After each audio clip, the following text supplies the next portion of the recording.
में लागै छै दुर्गा पूजा यो हे यो पिया कलशा भरा दिया।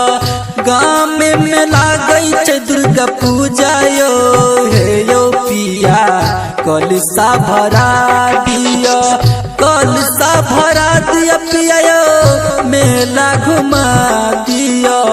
कलशा भरा दिया पिया यो मेला घुमा दिया।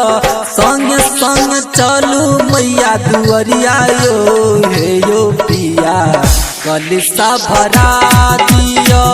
गाँव में लागै छै दुर्गा पूजा यो हे यो पिया कलशा भरा दिया।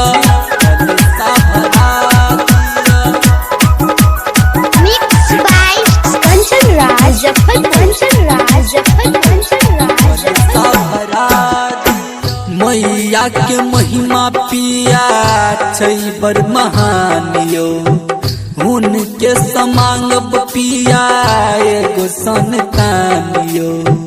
लाल लाल चुनरी चढ़ायब यो हे यो पिया कलशा भरा दिया।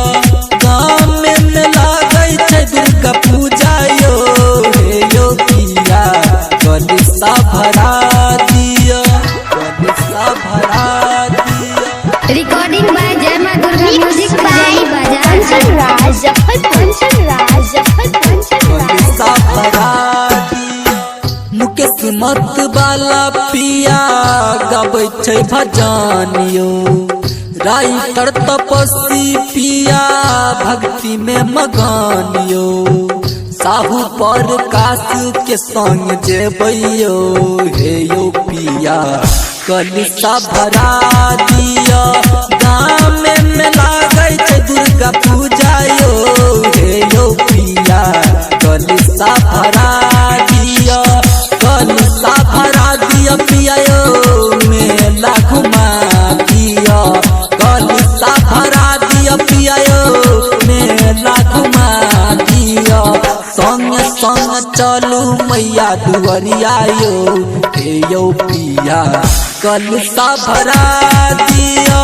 गाँव में लागै छै दुर्गा पूजा यो हे यो पिया कलशा भरा